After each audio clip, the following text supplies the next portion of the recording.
1 برس کے بعد جب یہ لوگ تیار ہو جائیں تو یہ فرمان ہمیں اپنے دھیان میں رکھنے چاہیے. ابھی حضرت امام کی مرضی یہ ہے کہ آہستہ آہستہ ساری دنیا کے اسماعیلیوں کی ایک دوسرے کے ساتھ کمیونیکیشن ہو سکے. اب تک دنیا بہت پیچھے تھی، اب دنیا بڑی آگے بڑھ گئی.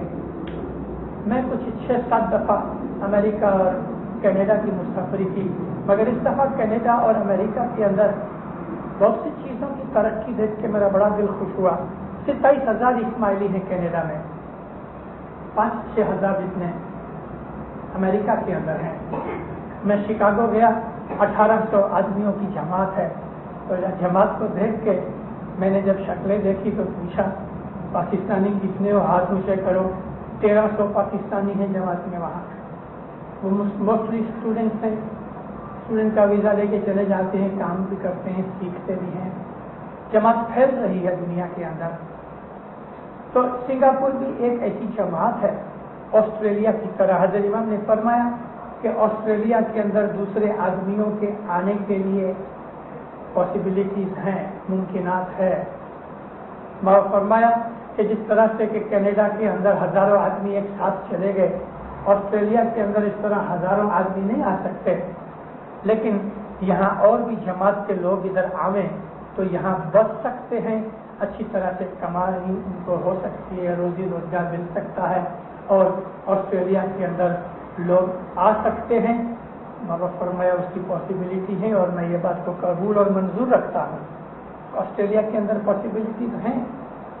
بہت اچھا ملک ہے آسٹریلیا، بہت اچھا ملک ہے. اور ادھر 3 برس کے اندر سٹیزن شپ ملتی ہے. تھوڑی تکلیف ہے مگر وہ تکلیف بھی پوری ہو جاتی ہے. لوگ بہت دور دور رہتے ہیں. سڈنی اور پرتھ 4000 میل دور ہے. پرتھ میں 2 لڑکیاں اکیلی حضرت امام کا دیدار کرنے کے لیے کار سے نکلی. ان کو رستے میں 5 دن لگے. 4000 میل سفر کر کے اپنی گاڑی میں آئی، دیدار کر کے دوسرے دن واپس چلے گئے.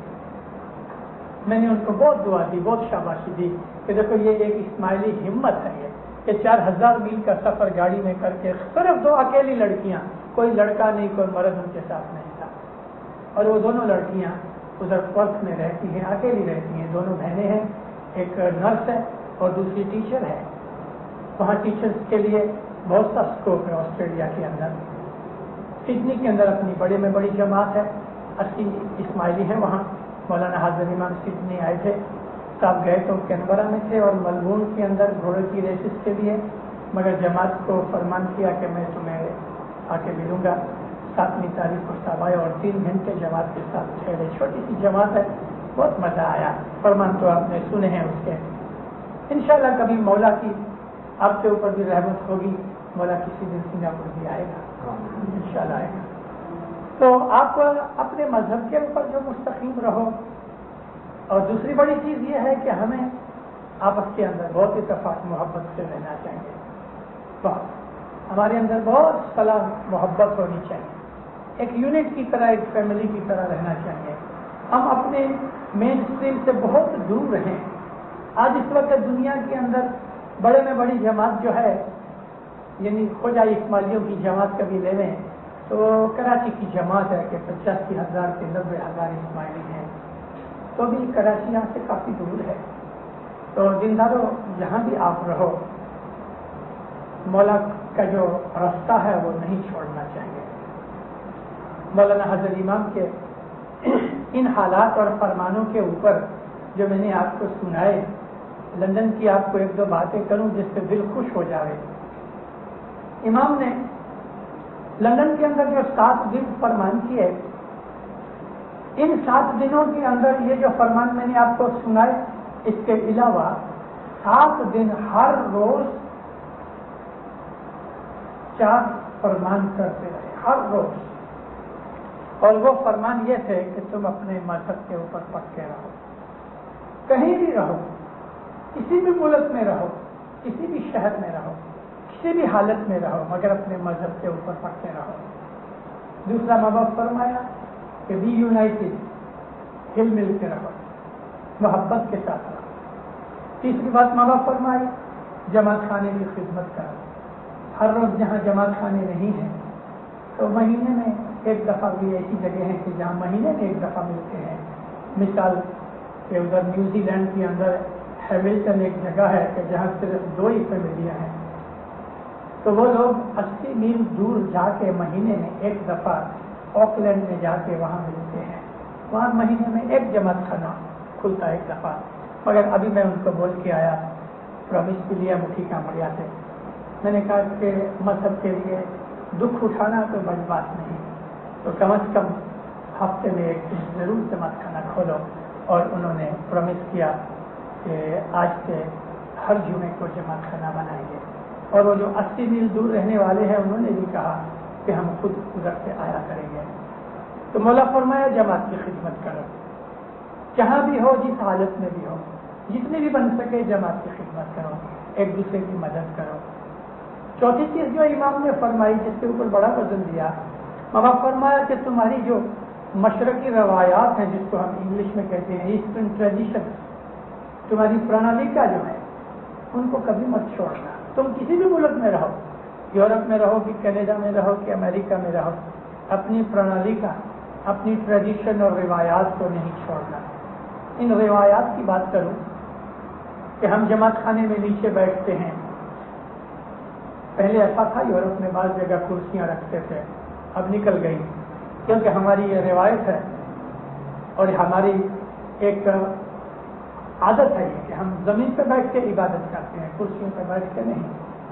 اسی طرح سے گھروں میں بھی آپ جب دعا پڑھو تو زمین پہ بیٹھ کے چٹائی بچھا کے اس کے اوپر بیٹھ کے دعا پڑھا کرو.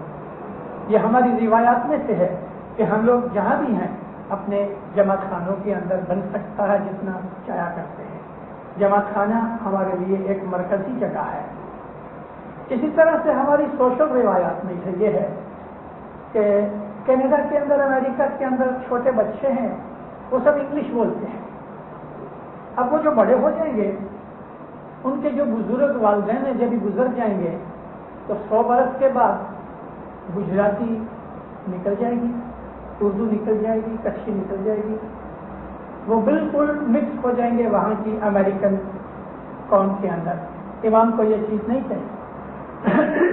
اس لیے اگر سنگاپور میں ہے یا آسٹریلیا میں یا نیوزی لینڈ میں یا لندن میں یا نیو یارک میں, گھروں کے اندر بچوں کے ساتھ اپنی زبان میں بات کرو. اسکول میں جا کے انگلش تو سیکھنے ہی والے ہیں. اگر آپ اردو بولتے ہیں اردو بولا کرو, گجراتی بولتے ہیں تو گجراتی بولا کرو, سندھی بولتے ہیں تو سندھی بولا کرو, لیکن اپنی فیملی کی زبان بچوں کے ساتھ بولا کرو. انگریزی نہیں چاہیے. میں ادھر بہت دفعہ جا چکا ہوں, اب بہت سدھارا بھی ہو گیا ہے. بہت سی ایسی چیزیں جو غلط تھی وہ نکل گئیں. لیکن 7-8 سال پہلے میں جب امریکہ گیا تو بچوں کو میں جب ملوں نا تو وہ بولے ہائے. یعنی مدد نہیں, سلام بھی نہیں. امریکن لوگ ایک دوسرے کو جب گریٹ کرتے ہیں تو ہائے کہتے ہیں, ٹیلی فون بھی اٹھائیں گے ہائے. ارے میں بولا یہ ہائے ہائے کائی کی, یہ ہائے ہائے کائی, یعنی مدد کرو. اپنے بچوں کو یہ چیز کہنی چاہیے. اب نہیں ہے وہ, اب تو ادھر بچوں کے اندر مذہبی جوش بہت ہے, بہت. اور ایک دن انشاءاللہ امریکہ کینیڈا میں 1 لاکھ اسماعیلی ہوں گے. ابھی تو 32,000 ہیں دونوں ملکوں میں, بڑھنے کے بہت اچھی حالت ہے ان کی. کا روزگار بھی بہت اچھا ہے, ملک بھی بہت اچھا ہے. لیکن میرا مطلب کہنے کا یہ تھا امام کے فرمان سے کہ آپ کہاں بھی رہو اپنی جو مشرقی روایات ہیں, ہماری جو مشرقی عادتیں ہیں ان کو قائم رکھو. ہاں ہمارے ہاں چند ایسی خراب عادتیں بھی ہیں, ان کو چھوڑ دینا چاہیے. مثال کے طور پہ ہمارا کھانا تیل والی, گھی والی, مرچ مسالے والی تلی ہوئی چیزیں ہماری صحت کے لیے نقصان دہ ہیں. تو مشرقی جو روایات میں سے جو ہمارے گھروں کے اندر یہ جو کھانا پینا ہے مرچ مسالہ وغیرہ اس کو چھوڑ دینا چاہیے. ہماری جو خراب باتیں ہیں ان کو دفع کر دینا چاہیے. ایک دفعہ میں کسی کے گھر پہ گیا, کراچی کی بات کرتا ہوں, اس نے میرے سامنے چائے رکھی, ایک گھونٹ پیا